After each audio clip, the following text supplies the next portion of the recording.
योगी आदित्यनाथ को दिल्ली बुलाया जाता है, नड्डा से बातचीत होती है और योगी आदित्यनाथ चुपचाप लखनऊ आ जाते हैं। बीजेपी के बड़े बड़े नेताओं ने बीजेपी के ही स्थापित नेताओं को किनारे लगा दिया।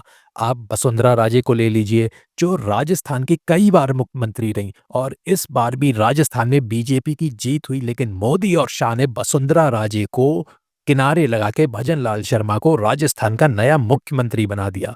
दूसरे भारतीय जनता पार्टी के बड़े नेता 4-4 बार के मुख्यमंत्री रहे शिवराज सिंह चौहान को भी किनारे का रास्ता दिखा दिया गया और केंद्र में उनको मंत्री बना दिया गया, लेकिन मोदी और शाह ने उनको मुख्यमंत्री नहीं बनने दिया। अन्य राज्यों की बात करें तो महाराष्ट्र में शिंदे और हरियाणा में मनोहर लाल खट्टर जैसे बड़े नेताओं को भी मोदी और शाह ने बैठाने का काम किया। इसके बाद आते हैं यूपी के सीएम योगी आदित्यनाथ, जो बीजेपी के बड़े नेताओं को टक्कर देते हुए नजर आते हैं और योगी आदित्यनाथ के समर्थक उन्हें नरेंद्र मोदी के बाद प्रधानमंत्री देखना चाहते हैं। लेकिन एक सोर्स से पता लगा है कि मोदी और शाह अब योगी आदित्यनाथ को भी पीछे का रास्ता दिखा सकते हैं।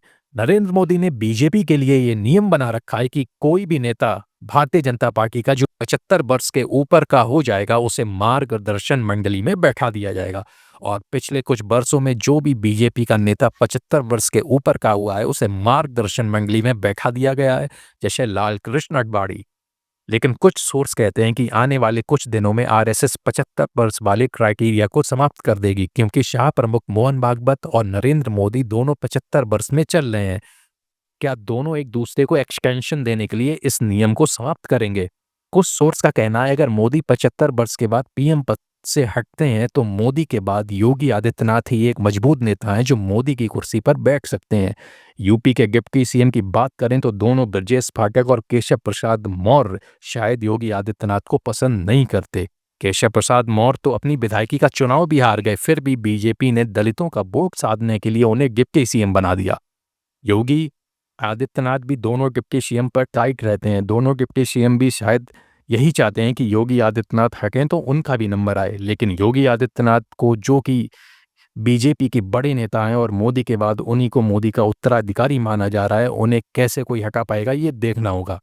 बीजेपी से अच्छी तरह जानती है कि योगी को हटाने से भी नुकसान होगा और ना हटाने से भी नुकसान होगा। 2024 के लोकसभा चुनाव में जो बीजेपी 71 और 61 सीट जीत लेती थी लोकसभा चुनाव में, वो 2024 के लोकसभा चुनाव में 33 पर ही सिमट गई। अब 2027 में यूपी में चुनाव है और मोदी भी इस साल 75 वर्ष के हो रहे हैं, तो देखना होगा मोदी अपना कुर्सी छोड़ते हैं या योगी आदित्यनाथ को दिल्ली में स्थापित किया जाएगा।